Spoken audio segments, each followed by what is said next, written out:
Hello guys, இன்றைக்கி நம்ம என்ன வீடியோ பார்க்க போகிறோம்னு பார்த்தீங்கன்னா, கைன்மாஸ்டரில் டெக்ஸ்ட்டுங்கிற ஆப்ஷன் நம்ம தொட்டோம்னா என்ன தான் எழுதுனாலும் நமக்கு அந்த ஆப்ஷன் வந்து மறைஞ்சு போயிருக்கும், தெரியாது வெளியில்.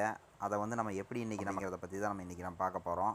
டெக்ஸ்ட் வந்து வெளியில் தெரிகிற மாதிரி அந்த ஆப்ஷனை வந்து நம்ம கொண்டு வர போகிறோம். அது என்ன ஆப்ஷன் அப்படிங்கிறத பற்றி தான் இப்போ இன்றைக்கி முழுமையாக நம்ம பார்க்க போகிறோம். மறக்காமல் நம்ம சேனலை சப்ஸ்கிரைப் பண்ணிக்கோங்க. சப்ஸ்கிரைப் பண்ணி லைக் ஒன்று போட்டுக்குங்க. கமெண்ட்டில் ஏதாவது கேள்விகள் சந்தேகங்கள் ஏதாவது இருந்ததுன்னா அதை கமெண்ட்டில் கமெண்ட் பண்ணுங்கள். அதுக்குண்டான பதில் என்னமோ தீர்வு என்னமோ நாங்கள் சொல்கிறோம். ஓகே கைஸ், வாங்க நம்ம வீடியோக்குள்ளே போகலாம்.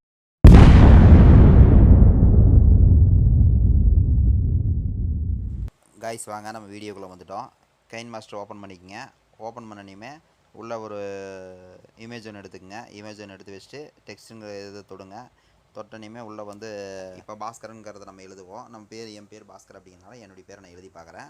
எழுதி பார்த்துட்டு பார்த்தா இப்போ மறுபடியும் வரல. சரி, ஓகே. இப்போவும் பார்த்தீங்கன்னா மறுபடியும் ட்ரை பண்ணி பார்ப்போம்னு சொல்லி ட்ரை பண்ணி பார்த்தா மறுபடியும் வரல. ஓகே கைஸ், இது வந்து வரல அப்படிங்கிறப்ப இது வந்து செட்டிங்ஸில் என்ன ஆப்ஷன் இருக்குது அப்படிங்கிறத போய் நம்ம பார்க்கலாம். மறுபடியும் பேக் வந்துடுங்க. பேக் வந்ததுக்கப்புறம் செட்டிங்ஸ் வாங்க. செட்டிங்ஸ் வந்தனையுமே எபோட் அப்படிங்கிற ஒரு ஆப்ஷன் ஒன்று இருக்குது. எல்லாத்தோட செல்லையுமே அந்த எபோட்டுங்கிறது ஒன்று மேலே இருக்கும், இல்லை நடுவில் இருக்கும், இல்லை கடைசியில் கொடுத்துருப்பாங்க. அந்த எபோட்டுங்கிற ஆப்ஷனை தொடுங்க. தொட்டனையுமே உள்ளே வந்து புல்டு வெர்ஷன் அப்படிங்கிற ஒரு ஆப்ஷன் ஒன்று இருக்கும். அந்த புல்டு வெர்ஷனுங்கிறத போய் ஒரு 7 டைம் ப்ரெஸ் பண்ணிங்கன்னா அது வந்து டெவலப்பர் ஆப்ஷனுங்கிறத நமக்கு ஆக்டிவேஷன் பண்ணி கொடுக்கும். பாஸ்வேர்டு கேட்கும். அங்கே பாஸ்வேர்டை கொடுத்து அதை ஓப்பன் பண்ணிக்கங்க. அங்கே கீழே வந்து சிஸ்டங்கிற ஒரு ஆப்ஷன் ஒன்று இருக்கும். நான் எல்லாத்தோட செல்லையுமே சிஸ்டங்கிறது வந்து மேலே சர்ச் பாக்ஸில் வந்து சிஸ்டம் அப்படிங்கிற சர்ச் பண்ணிங்கன்னா சிஸ்டங்கிறது வரும். அப்போ வந்து நீங்கள் வந்து அதை வச்சு நீங்கள் ஓப்பன் பண்ணிக்கலாம். சிஸ்டங்கிறது தொட்டிங்கன்னா டெவலப்பர் ஆப்ஷனுங்கிறது கீழே லாஸ்ட்டில் ஸ்க்ரோல் பண்ணி பார்த்தீங்கன்னா இருக்கும். அதை தொடுங்க. அதை தொட்டனையுமே உள்ளே போனீங்கன்னா கீழே வந்து லாஸ்ட்டில் அப்படி ஸ்க்ரோல் பண்ணி கீழே வந்துட்டே இருங்க. ஆப்ஷன் என்னமோ வருது.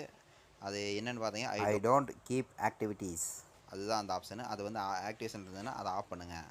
அதை ஆஃப் பண்ணிங்கன்னா ஆட்டோமேட்டிக்காக நமக்கு அங்கே சரியாயிடும். இப்போ நம்ம ஆஃப் பண்ணிட்டோம். வாங்க நம்ம போய் அங்கே போய் செக் பண்ணி பார்க்கலாம். இப்போ செக் பண்ணி பார்த்தீங்கன்னா அது இப்போ கரெக்டாக தான் இருக்குது. இப்போ நம்ம எழுதி பார்த்தோம். இப்போ நம்ம பேர் மறுபடியும் எழுதி பார்க்கலாம். எழுதி பார்த்தா கரெக்டாக தான் வருது.